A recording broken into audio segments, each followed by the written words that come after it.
चलिए आज एक बहुत ही मजेदार टेक्नोलॉजी को समझते हैं। ये वो टेक्नोलॉजी है जो मशीनों को हमारी तरह रंग पहचानने की ताकत देती है। चलिए एक आसान से सवाल से शुरू करते हैं। कभी सोचा है कि एक मशीन बिना आंखों के कैंडी या फलों को उनके रंग के हिसाब से अपने आप कैसे अलग कर लेती है?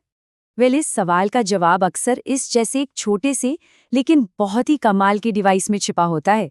इसका नाम है TCS3200 कलर सेंसर। तो असल में ये कलर सेंसर है क्या?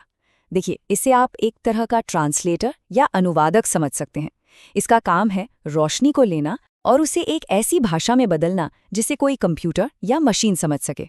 रंग पहचानने की ये जो पूरी प्रक्रिया है ना, ये असल में 4 बहुत ही आसान स्टेप्स में होती है। पहले सेंसर अपनी लाइट से किसी चीज को रोशन करता है। फिर वो चीज लाइट को रिफ्लेक्ट करती है।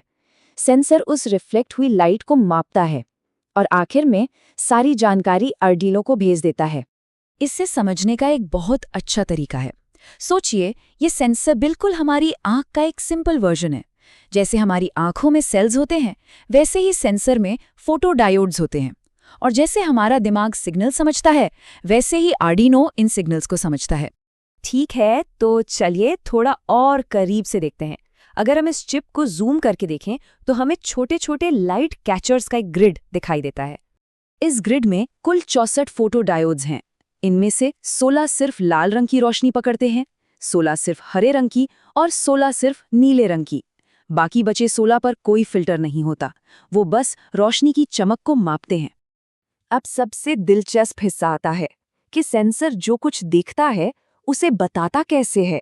वो असल में प्रकाश की तेजी को एक इलेक्ट्रिक पल्स या कह लें कि एक धुन में बदल देता है।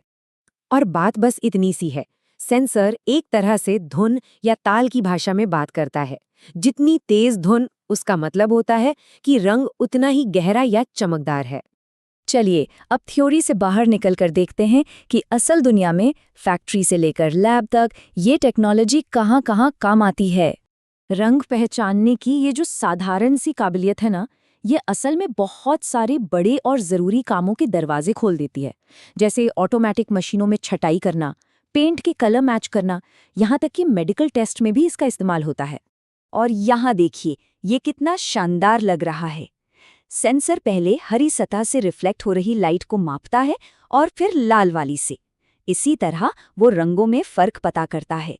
तो अब सवाल ये है कि इस डिजिटल आंख को एक दिमाग से कैसे जोड़ा जाए जो इसकी जानकारी पर कोई फैसला ले सके, मतलब आर्डुइनो से। ये वायरिंग शायद देखने में थोड़ी कॉम्प्लेक्स लगे, पर घबराइए नहीं। असल में ये सिर्फ 3 तरह के कनेक्शन से बनी है: पावर, कंट्रोल और डेटा। ये कनेक्शन बहुत सीधे साधे हैं। VCC और ग्राउंड तो सेंसर को पावर देते हैं, S0 और S1 उसकी स्पीड कंट्रोल करते हैं, S2 और S3 उसे बताते हैं कि भाई अभी लाल रंग देखना है या हरा या नीला। और जो आउट पिन है वो सारी जानकारी आर्डुइनो तक पहुंचाता है।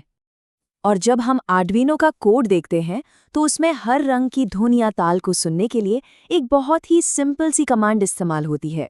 जैसे ये लाइन आर्डुइनो को कह रही है कि लाल रंग वाली धुन को सुनो और मापो। इसके बाद आर्डुइनो उन धुनों को नंबरों में बदल देता है, जिन्हें हम यहाँ इस सीरियल मॉनिटर पर देख सकते हैं। आमतौर पर जितना छोटा नंबर होता है उसका मतलब है कि उस रंग का रिफ्लेक्शन उतना ही मजबूत है। ठीक है, तो अगर आप इससे खुद ट्राई करने वाले हैं तो बढ़िया नतीजे पाने के लिए कुछ ज़रूरी बातों का ध्यान रखना होगा। अगर सेंसर ठीक से काम ना करे तो अक्सर इन 4 चीज़ों को चेक करने से प्रॉब्लम सॉल्व हो जाती है।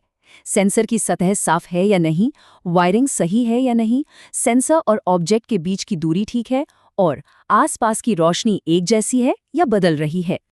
चलिए, तो हमने जो कुछ भी समझा है उसके सबसे मेन आइडिया को एक बार जल्दी से दोहराते हैं।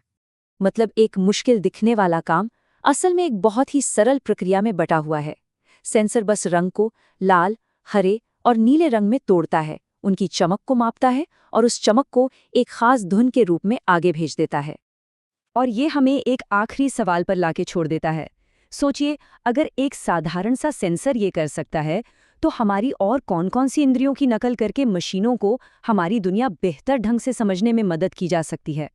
तो जो लोग अब खुद कुछ बनाने के लिए तैयार हैं, उनके लिए सर्किट डायग्राम्स, कोड और एक छोटा सा क्विज, इन सब के लिंक आपको नीचे डिस्क्रिप्शन में मिल जाएंगे। इनसे आप अपनी समझ को परख सकते हैं और रंगों पर आधारित बेहतरीन प्रोजेक्ट बना सकते हैं।